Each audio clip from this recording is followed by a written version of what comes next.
Anti mycobacteria is rod shaped aerobic bacilli. ये acid fast होता है। पहले तो इस पे जो है वो स्टेनिंग होती नहीं है, जब हो जाए तो वो रिमूव नहीं होती, that is acid fast bacilli.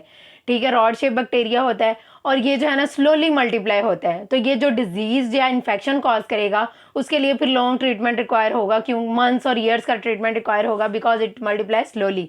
ठीक है, सेल वॉल जो है इसमें माइकोलिक एसिड होता है और बहुत सारी जो ड्रग्स हैं, जो एंटी माइकोबैक्टीरियल ड्रग्स जो हैं उनका जो टारगेट होता है that is mycolic acid. Mycolic acid जो है लाइपोफिलिक इन नेचर होता है। ठीक है, और ये लिपोफिलिसिटी होती है इसकी, और ये सेल वॉल जो है ये इसके अंदर प्रेजेंट होता है और ये पुअरली ग्राम स्टेनिंग करता है, लेकिन जब कर लें तो फिर जो है वो इजीली जो है वो रिमूव नहीं होती स्टेनिंग। और ये क्या करता है, that causes granulomatous lesions cause और tissue destruction in any organ और in any part of the body. ठीक है, तो माइकोबैक्टीरिया जो है वो क्या करता है, लेटेंट ट्यूबरक्लोसिस इन्फेक्शन कॉज करता है। माइकोबैक्टीरिया जो है ट्यूबरक्लोसिस वो क्या करेगा, लेटेंट ट्यूबरक्लोसिस इन्फेक्शन कॉज करेगा, LTBI, latent tuberculosis infection. Treatment strategies क्या है कि कीमोथेरेपी फॉर ट्यूबरक्लोसिस क्या है कि ट्रीटेड फॉर 9 मंथ्स। ठीक है, विद आइसोनियाजिड अलोन। ठीक है, अगर मोनोथेरेपी जो है वो हम देंगे दैट इज आइसोनियाजिड। ठीक है, आइसोनियाजिड के साथ 5 मंथ्स के लिए 9 मंथ्स के लिए देंगे। उसके बाद 12 मंथ्स के लिए क्या है, वंस वीकली डोजेज देंगे। आइसोनियाजिड 900 mg, रिफापेंटीन जो है वो 900 mg। और ट्रीटमेंट जो है इसमें जो है रेजिस्टेंस डेवलप हो जाती है, तो इसलिए मल्टी ड्रग जो है वो ड्रग्स थेरेपी देनी पड़ती है। और treatment multi drug resistance TB में जो ट्रीटमेंट है वो लास्ट फॉर अबाउट 2 ईयर्स तक होता है, क्योंकि उसमें जो है वो रेजिस्टेंस डेवलप हो जाती है। ट्रीटमेंट जो है इसमें फर्स्ट लाइन थेरेपी भी होती है, सेकंड लाइन थेरेपी भी होती है, लेकिन सेकंड लाइन थेरेपी जो है वो एक तो लेस इफेक्टिव होती है, मोर टॉक्सिक होती है और जो है उसमें इतनी एक्सटेंसिव स्टडीज नहीं है। उसके बाद जो है strategies for addressing drug resistance. Multi drug therapy जो है दैट इज अफेक्टिव, क्योंकि मल्टी ड्रग जो मोनोथेरेपी है ना उसमें रेजिस्टेंस बहुत जल्दी डेवलप हो जाती है और वो जो है ट्रीटमेंट जो है वो मंथ्स तक चलता है। सही है, इसलिए मल्टी ड्रग थेरेपी जो है that is useful.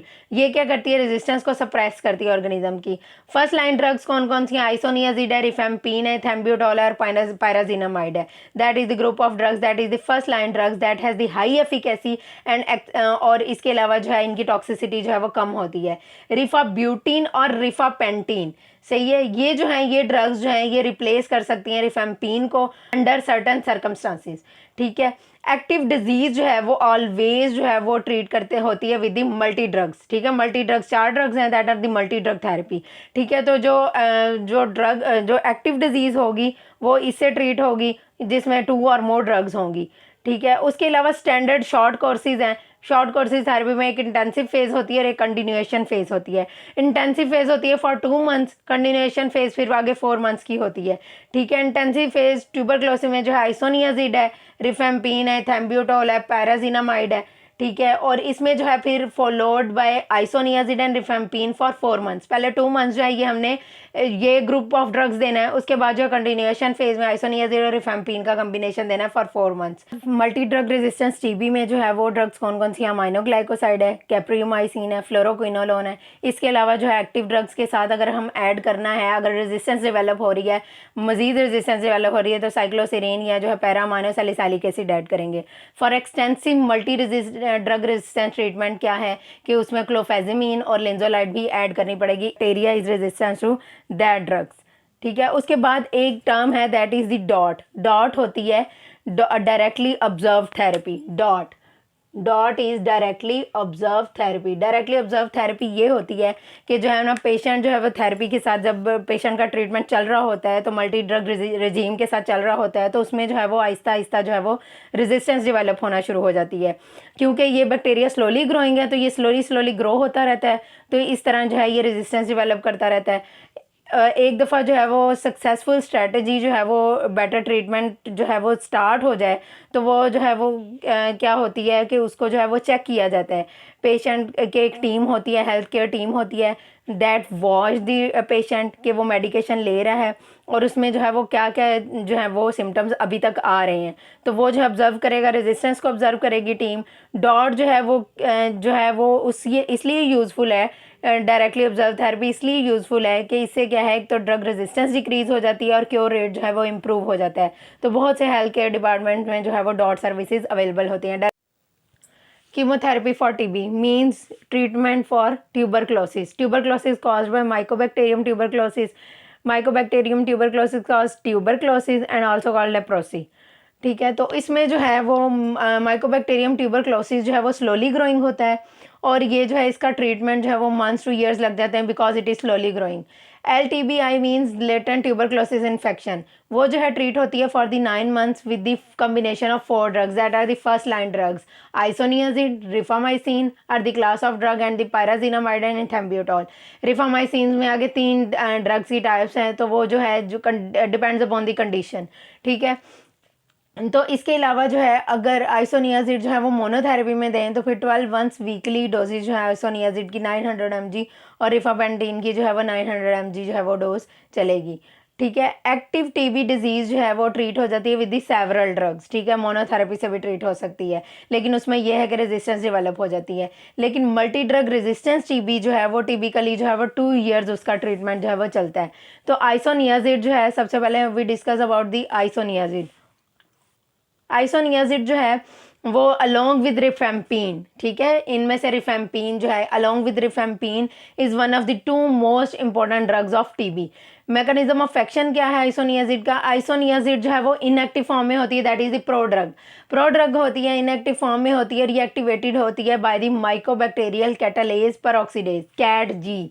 Mycobacterial peroxidase catalase जो है एंजाइम के थ्रू ये एक्टिवेट होती है, मतलब कि बैक्टीरियल एंजाइम से एक्टिवेट होती है। आइसोनियाजिड जो है ना वो क्या करती है, acyl carrier protein reductase INH, ठीक है, INH acyl carrier protein reductase को टारगेट करती है और beta keto acyl ACP synthase CAS-A, इन दोनों जो एंजाइम्स हैं इनको जो टारगेट करती है, जो क्या करते हैं माइकोलिक एसिड की सिंथेसिस करते हैं। माइकोलिक एसिड जो है वो लाइपोफिलिक होता है और वो बैक्टीरिया की माइकोबैक्टीरिया की सेल वॉल में प्रेजेंट होता है। तो ये जो है ये एंजाइम्स को, ये जो प्रो ड्रग है ये जब एक्टिव होती है वो क्या करती है, एक्टिव होने के बाद कैटालेज पेरोक्सीडेज एक्टिव होने के बाद जो है ये एंजाइम्स को टारगेट करती है, उन एंजाइम्स को टारगेट करती है that are responsible for the synthesis of mycolic acid. Mycolic acid is essential for the synthesis of cell wall.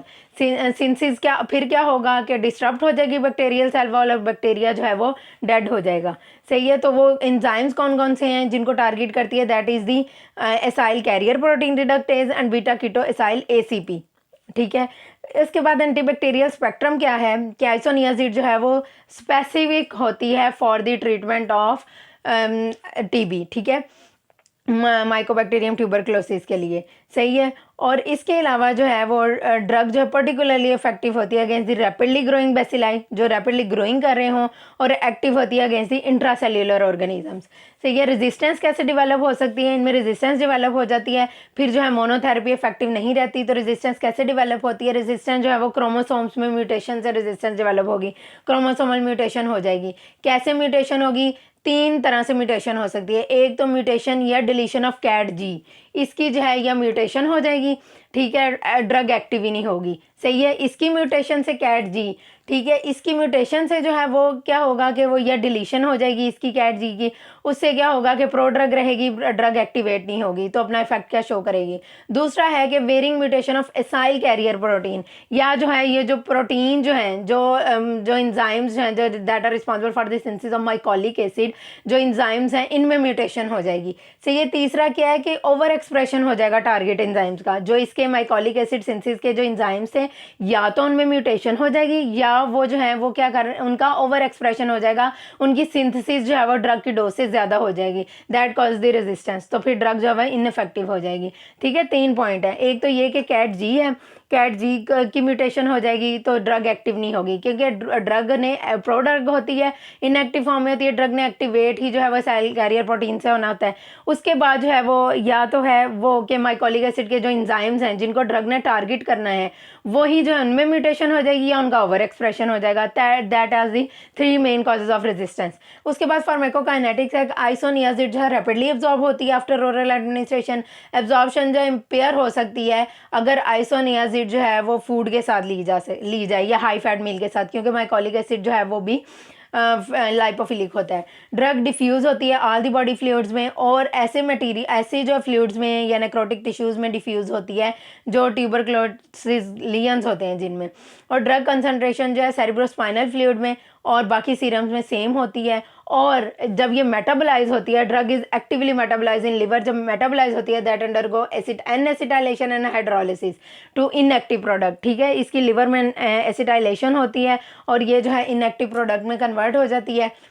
और इसके अलावा जो एक्सक्रीशन जो है वो ग्लोमेरुलर फिल्ट्रेशन से होती है, और इसके जो मेटाबोलाइट्स भी एक्सक्रीट जो है वो ग्लोमेरुलर फिल्ट्रेशन से होते हैं। और जो स्लो एसिटाइलेटर्स हैं जिनका मेटाबॉलिज्म स्लो है इंडिविजुअल्स का, वो जो है वो मोर पेरेंट ड्रग जो है वो एक्सक्रीट आउट करेंगे। सही है। उसके अलावा जो है वो एडवर्स ड्रग रिएक्शन में सबसे पहले हेपाटाइटिस है। हेपाटाइटिस जो है वो मोस्ट सीरियस एडवर्स इफेक्ट है आइसोनियाजिड का। अगर हेपाटाइटिस जो है वो डायग्नोज ना हो और जो ट्रीटमेंट चलता रहे that become fatal and that leads to death. और ये इंडिविजुअल में 35 प्लस में जाके ये सिम्टम्स ज़्यादा आते हैं। ठीक है। उसके अलावा अल्कोहलिक इंडिविजुअल्स में, उसके अलावा पेरिफेरल न्यूरोपैथी हो सकती है। उसमें क्या होगा कि नमनेस होगी या पैरेस्थीसियाज ऑफ हैंड एंड फीट हो सकता है, क्योंकि जो है पायरोडॉक्सिन की डेफिशिएंसी होती है। Pyridoxine is the vitamin B6 की डेफिशिएंसी हो जाती है, जिसकी वजह से जो है वो पेरिफेरल न्यूरोपैथी हो जाती है। उसके अलावा जो है वो अगर सप्लीमेंटेशन साथ चलती रहे तो फिर जो है वो पेरिफेरल न्यूरोपैथी नहीं होगी। उसके अलावा जो है वो CNS एडवर्स इफेक्ट्स आना शुरू हो जाते हैं due to the vitamin B6 deficiency that is the pyridoxine. उसके अलावा कन्वलियन सीजर्स हो सकते हैं, हाइपर सेंसिटिविटी रिएक्शंस हो सकते हैं आइसोनियाजिड के साथ, रैश और फीवर वगैरह। और आइसोनियाजिड जो है वो इंट्रैक्शन इसका किसके साथ है, कार्बामेज़ेपिन जो है और फेनिटोइन, इनके मेटाबॉलिज्म को इनहिबिट करती है। और क्यों मेटाबॉलिज्म को इनहिबिट करती है? Because it undergo acetylation in liver. Hydrolysis और एसिटाइलेशन होती है इसकी, मतलब एक्सटेंसिवली मेटाबोलाइज होती है। जो ड्रग एक्सटेंसिवली मेटाबोलाइज होगी लिवर में that causes drug interaction with other drugs, को एडमिनिस्टर्ड ड्रग। तो ये कार्बामेज़ेपिन और फेनिटोइन के साथ इंटरेक्ट करती है और उनके मेटाबॉलिज्म को स्लो करती है। और एडवर्स इफेक्ट्स में जो है वो उनके एडवर्स इफेक्ट्स जो है वो फिर आना लग जाते हैं, that is the nystagmus and ataxia.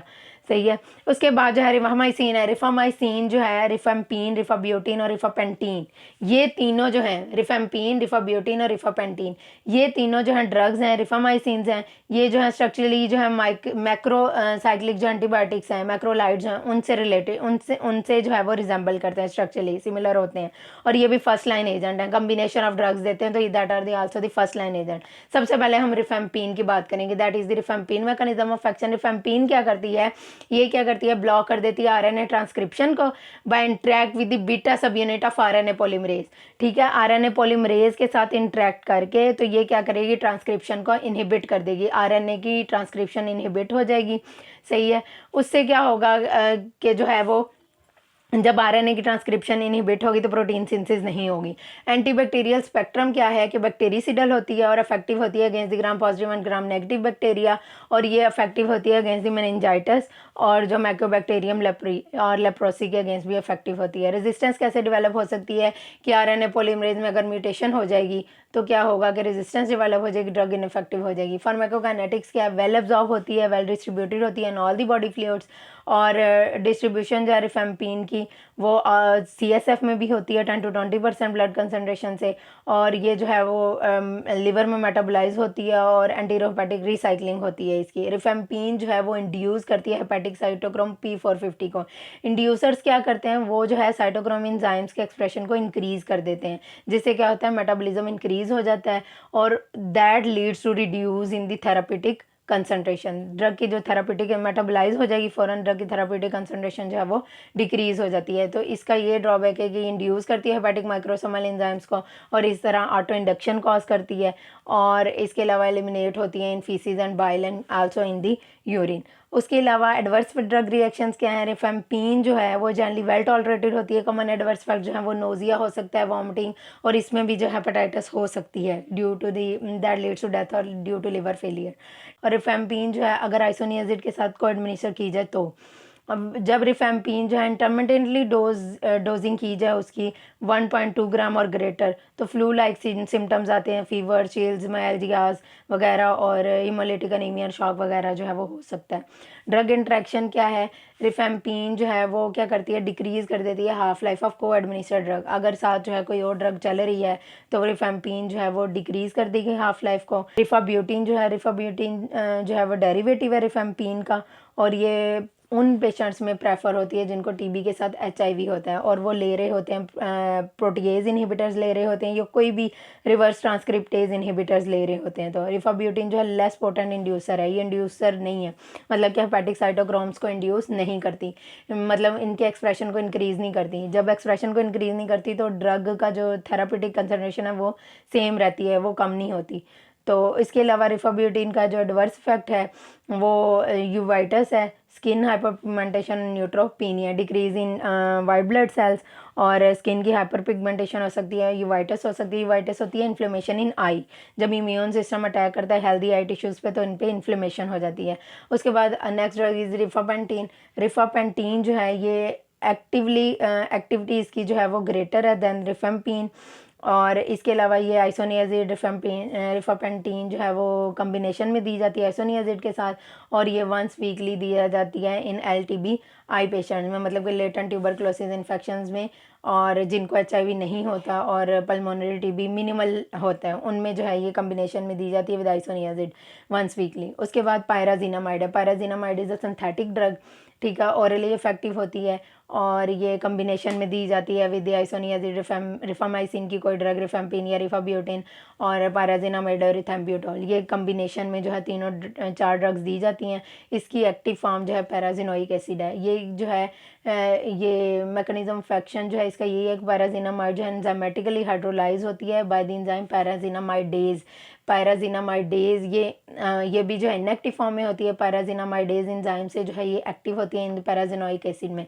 पैराजिनोइक acid इसकी एक्टिव फॉर्म है। रेजिस्टेंट स्ट्रेन जो है उनमें पैराजिनामाइडेज एंजाइम नहीं होता। पैराजिनामाइड जो है एक्टिव होती है अगेंस्ट ट्यूबरक्लोसिस बैसिलाई, और इसके अलावा मैक्रोफेजिस के अगेंस्ट जो है वो इफेक्टिव होती है, और ड्रग डिस्ट्रीब्यूट करती है throughout the body, well distribute होती है, वेल एब्जॉर्ब होती है। Also cause liver toxicity, hepatic toxicity cause करेगी because it is also metabolise, और इसके अलावा यूरिक एसिड रिटेंशन करती है, that leads to gouty arthritis, gout cause करती है। That are the adverse effects of pyrazinamide. उसके बाद next drug is ethambutol. Ethambutol जो बैक्टीरियोस्टैटिक होती है और ये स्पेसिफिक होती है for the mycobacteria. Mycobacteria specific होती है फॉर द माइकोबैक्टीरिया। ये क्या करती है, इनहिबिट करती है एंजाइम को एल्बिनोसाइल ट्रांसफेरेज।